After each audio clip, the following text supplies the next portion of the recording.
Alright, so now we have to find another equation, which we can use to relate these two. So we're going to use this length right here, which we know would have to be 3 root 3, because it is that's the long leg of this 30, 60, 90 triangle. So if we do the distance formula, I'm just going to kind of erase this stuff over here so I have room. Between this point, xy, and this point, -3 comma -1, we know that the distance should be 3 root 3. So we get x minus -3, so it'd be like x plus 3 squared, plus y minus -1, so like y plus 1 squared. Alright, the square root of that is equal to 3 root 3.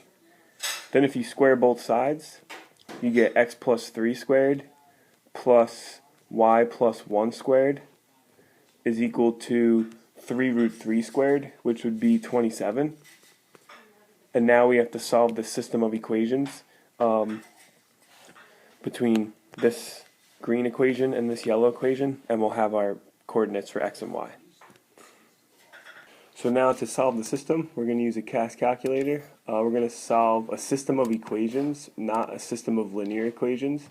So if I go algebra, solve system of equations, these aren't linear because x and y are being squared. So we're just going to do solve regular equations. So we could type it in with the distance formula, like before we squared everything. That would work just the same way. It's probably a little easier because it saves you a step that you have to do by hand. But or you could type it in like after you squared everything. It doesn't really matter. But it's probably better to do more steps on the calculator. So now we got these two equations, and we're probably going to get two answers, which makes sense because one answer is going to be in quadrant 1, and the other answer is going to be in quadrant 2. So this would be the answer in quadrant 4. This would be the answer in quadrant 4 because x is positive and y is negative. And this second answer here would be the answer in quadrant 1. So this is the one we're going to go with.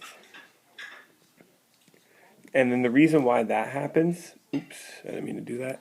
The reason why that happens is because you could also have the same situation where the point would be down here in quadrant 4, where it's still a 30, 60, 90 triangle, and that's still the hypotenuse. It's just now you're going in the opposite direction. So this point here would be the second answer that you got.